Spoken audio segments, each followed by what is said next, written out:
como respuesta a lo que Jesús vino diciendo a los escribas y a los fariseos, como respuesta a lo que quiso enseñar a través de las parábolas de la viña, ellos responden de esta manera, queriendo sorprenderlo en alguna de sus afirmaciones, queriendo sacarse de encima a Jesús, porque les molesta lo que dice, les molesta lo que hace, los desafía a cuestionarse su modo de vivir la fe y su modo de transmitir y de pedir el culto a Dios y el cumplimiento de la ley. Los escribas, los fariseos, los ancianos, los doctores de la ley en la época de Jesús se ponen nerviosos con las afirmaciones de Jesús. Y a nosotros tal vez debería pasarnos lo mismo, ¿no? Tal vez también nosotros deberíamos desafiarnos. No somos escribas, no somos fariseos, no hay entre nosotros doctores de la ley, pero sí a veces actuamos con esas actitudes. Por eso desafiarnos a que el Evangelio nos impulse a mirar, a pensar de una manera nueva, de una manera distinta, esa que nos propone el Señor, de mirar y de actuar. Por eso, desde lo que dice Isaías en la primera lectura hasta cómo se expresa Jesús, podemos ir descubriendo el Dios en el que creemos, un Dios que es único, un Dios que es verdadero, un Dios que es incondicional y a un Dios al que le debemos un amor incondicional y un amor único, porque es el único Dios, es que lo tenemos que adorar como único Dios que es. Y a veces nos pasa en la vida que vamos poniendo nuestra mirada y nuestra adoración en personas, en cosas, en situaciones, en cosas materiales, y esto nos aleja la mirada del verdadero Dios y nos invita a revisar nuestro modo de vivir, nuestro modo de actuar, nuestro modo de pensar.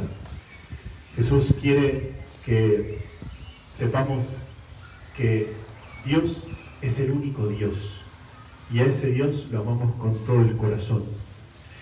Pero a la vez estamos insertos en una sociedad, en un contexto social, político, económico, eclesial también.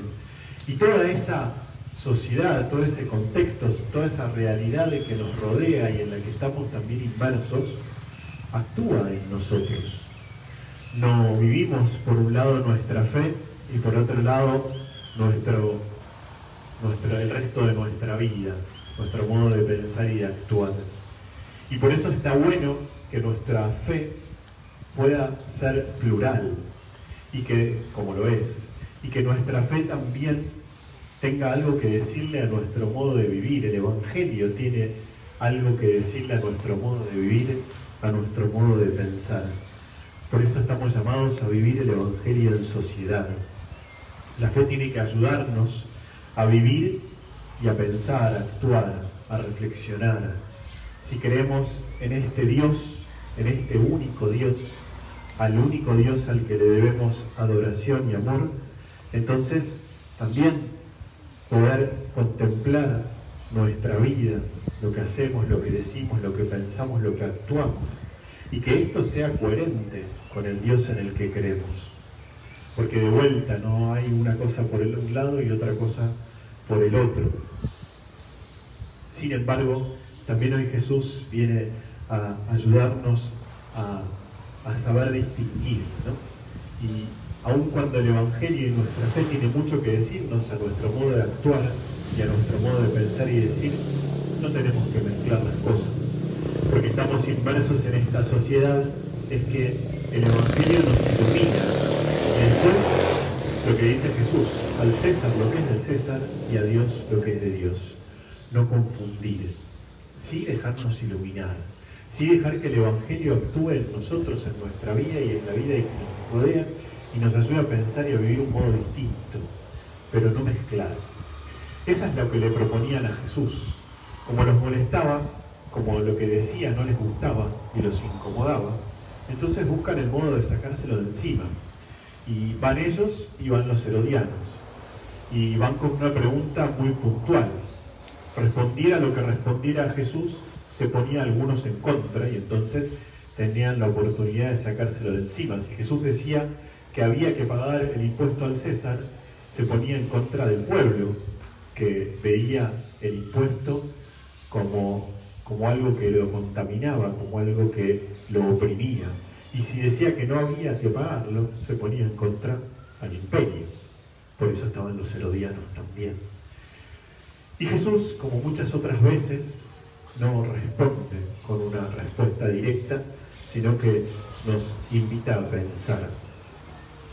Y es lo que hace con los escribas y los fariseos, con los herodianos y con nosotros hoy. ¿De quién es esa moneda y esa inscripción? Del César. Entonces es tan simple como eso. Dar al César lo que es del César y a Dios lo que es de Dios. Jesús nos enseña a discutir y a pensar y a actuar con argumentos que puedan ser coherentes y con los cuales se pueda discutir. No podemos discutir del César, por usar el mismo lenguaje, con cosas de la fe, y no podemos discutir con cosas de la fe, con argumentos del César. Esto no quiere decir, de vuelta, lo que decía al principio, que no nos dejemos iluminar y que nuestra fe nos ayude a pensar, pero los argumentos, el modo de pensar y el modo de actuar tiene que ser coherente con el diálogo, para poder construir el diálogo. ¿Por qué digo esto? Porque muchas veces, en pos de querer manifestar de un modo contundente lo que pensamos, usamos todo tipo de argumentos que por lo general son descalificadores, por lo general no tienen sentido, por lo general no construyen. Y lo hacemos con el único objetivo de decir lo que pensamos, ni siquiera de construir un diálogo o de llegar a poder ponernos de acuerdo, o aunque no nos pongamos de acuerdo, poder llegar a eso, al diálogo y al encuentro. Pero usamos argumentos que no tienen nada que ver. Si discutimos de una cosa, tenemos que discutir con los argumentos que sean afines a eso que estamos discutiendo. Y así con todo. A veces usamos argumentos, palabras, dogmas, doctrinas, que no se condicen con aquello que estamos discutiendo. En cuanto a vivir el Evangelio en nuestra sociedad, estamos llamados a dejar que el Evangelio impregne nuestro modo de actuar, nuestro modo de vivir, nuestro modo de ser. Pero eso no es algo que nosotros tengamos que imponer al otro. Que nosotros lo vivamos, lo pensamos, lo sintamos, lo creamos de una manera, no quiere decir que todos lo van a vivir de la misma manera. Y eso no quiere decir que no voy a manifestar lo que creo y lo que pienso y lo que siento, pero no queriendo imponer. A Jesús le querían imponer la respuesta, una u otra, para saber de qué lado estaba, para tener excusa de un lado o de otro para sacárselo de encima. Y Jesús no hace eso. Jesús sale de esa discusión. Bueno, la invitación es a poder hacer lo mismo, dejarnos iluminar, dejarnos impregnar por el espíritu del Evangelio. Dejar que el Evangelio nos ayude en nuestro modo de actuar y pensar y sentir, pero no querer imponer. Si voy a usar argumentos para compartir, para discutir, para arguir, para lo que fuera, que sean argumentos que tenga yo, pero no que sea algo que quiera imponer. De esa manera estaré manifestando lo que Jesús hace, que no impone, ofrece. La propuesta de Jesús es un ofrecimiento a nuestra libertad, no es una obligación. Jesús no nos obliga a nada. Jesús no quiere que nos sintamos obligados a nada. Quiere invitarnos para que podamos responder. Que podamos responder nosotros, que no hagamos, que dejemos que todo lo que aprendimos en los domingos anteriores con las parábolas de la viña nos ayude a vivir y a pensar de un modo coherente con el Evangelio, pero no queramos imponer lo que nosotros vivimos y pensamos. Dejemos a Jesús que nos ilumine y que podamos siempre dar al César lo que es del César y a Dios lo que es de Dios.